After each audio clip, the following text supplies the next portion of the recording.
Hi, Teri here from Stamping Magic. Welcome back to my channel. Today's project is a card box. I've used the Hand-Penned Petals Stamp Set together with the coordinating Penned Flowers dies, and I've also used some of the Hand-Penned Designer Series paper. The closure is a magnet, and the box contains 6 cards with envelopes. So there's my envelopes, and here are the cards. They're all different. I've used all 12 designs of the paper on these cards. I've used a different sheet of paper for each of the cards, and I've used both sides of that paper. So let's get started. These are all the measurements you need for all the elements required to create this project. So if you're interested in reproducing it, take a screenshot so you can refer to it later. I have 3 pieces of basic black card to make up my box. The 2 larger ones are the same size, and this is for the back and the sides and the front and the side. The smaller one is for the lid. I'm going to place one of the larger pieces into the Simply scoreboard with the shorter side across the top. Then I'll score down at 4.5 inches and 5 3/4 inches. I'm going to rotate my cardstock clockwise and then score down at 1 1/4 inches. Now I'll repeat that for the other piece. So short side across the top, score down at 4.5 inches and 5 3/4 inches, quarter turn clockwise and score down at 1 1/4 inch. The lid piece goes into the Simply scoreboard with the longest side across the top. And then I'm going to score down at 1/2 inch and 1 3/4 inches. There's just a little cutting to be done on the 2 main pieces. Now, if you have your horizontal score line running across the bottom and your 2 lines vertically, you will see in the bottom corner you have a small rectangular section. This is going to be removed. But as I remove it, I'm going to make a slanted cut at the bottom of the 1/2 inch tab and also the square tab that is on the bottom. And then I'm going to make a slanted cut at the top of that 1/2 inch tab as well.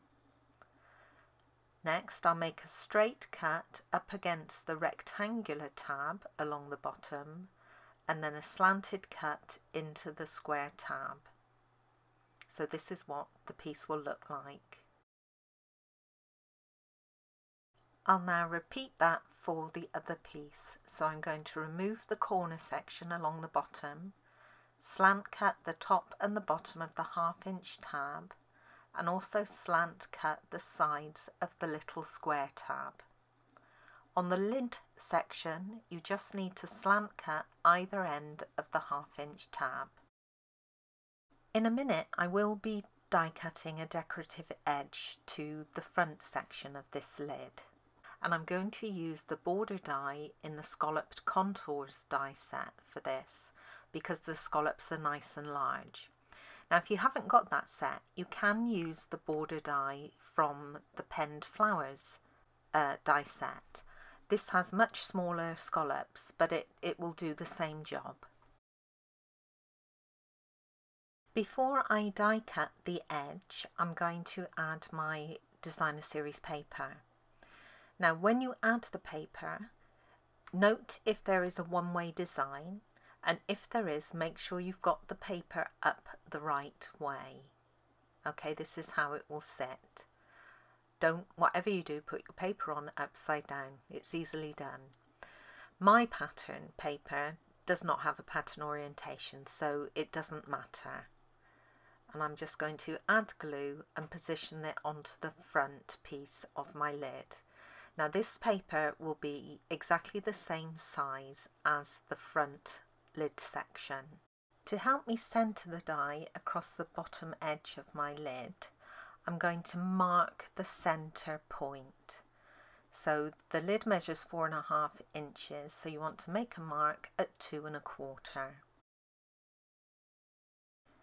Now I can position the die, and where I've made that pencil mark, I'm going to make sure I align the dip between two scallops at that point.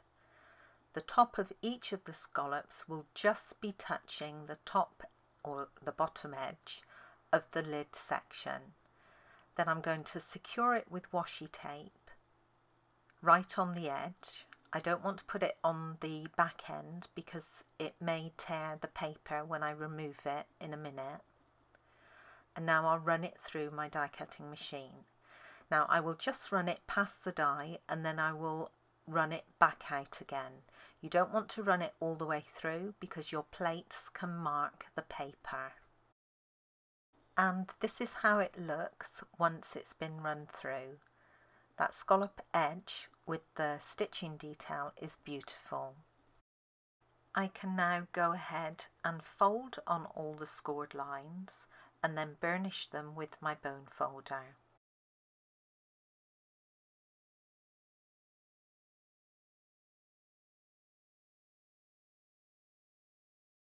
The two larger sections can now be joined together, and you do this just by adding glue to one of the 1/2 inch tabs and then placing the second section on top of it, making sure that the score lines meet at the bottom. Before adding the lid and making up my box, I'm going to attach my decorative panels. I like to do this when the box is flat, if at all possible. Now there is a small strip of pattern paper for the top of the lid, and again this should be the same size. And then there's another mat which is Highland Heather, and then some more of the paper, and this goes on the front of the box. Now it's always a good idea, before you start gluing things down, just check the sizes against what you're decorating. I have been known to get it wrong. My standard card size that I use is A4, so if you're using 8.5 inch by 11, I don't always make up a sample using that size card. So I have to calculate the measurements quite often. So, you know, this is open to error, so always try the sizes of paper and card that I give you against where they're going to go, just to make sure that they're the size that they should be. Now, I've attached the lid to the top edge of the box, and then I'm going to attach the other panel to the front section of the box.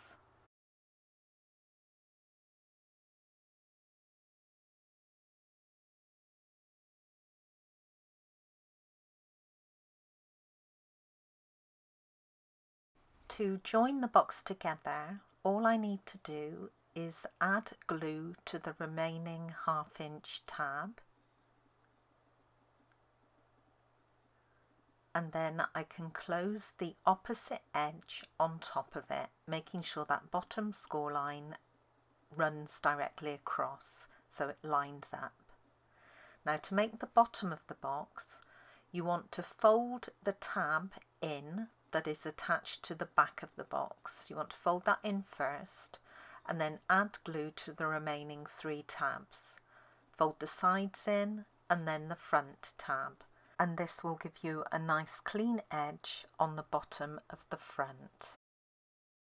I have 2 small magnets here that already have adhesive on the back, but I'm going to add a couple more glue dots on top of that just to make sure that it is really going to hold.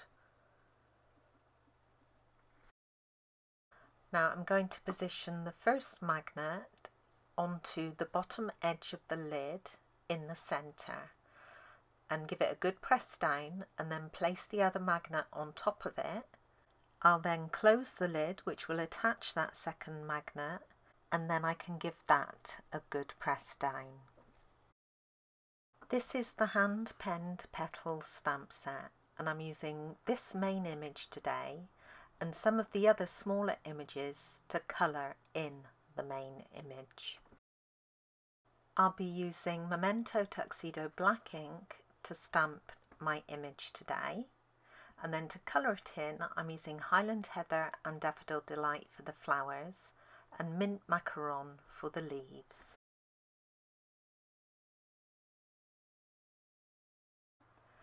I'm going to start by colouring in the larger flower heads with Highland Heather ink, and there's 3 different sizes and there's a stamp for each of them.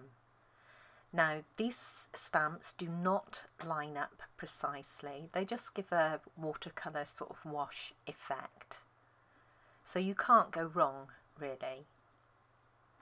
Then I'm using Daffodil Delight for the double flowers and Mint Macaron for the leaves, and you've got 2 leaf stamps, so you just use the best fit for each of the leaves on the image, and again they will not line up precisely, they aren't meant to.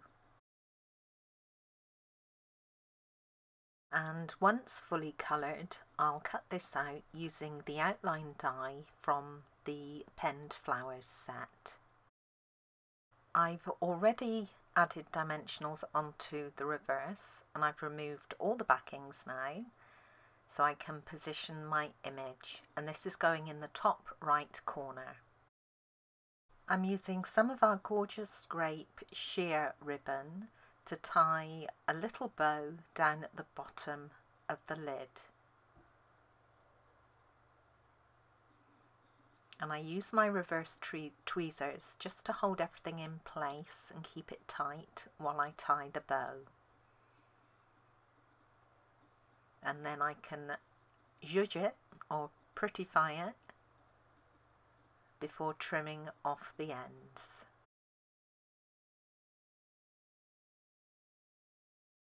To secure the bow in place and also to stop it slipping undone, I'll add 3 glue dots, 1 under the knot so it keeps its position, and then 1 under each of the loops so the bow doesn't slip out.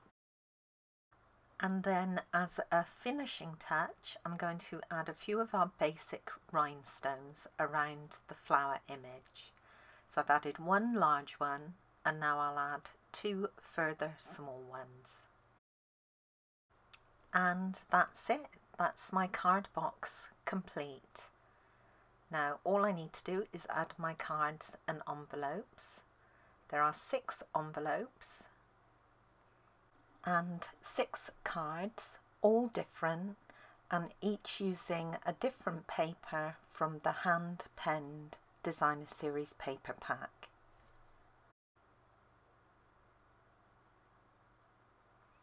And inside I've just decorated the bottom with a little more of the paper.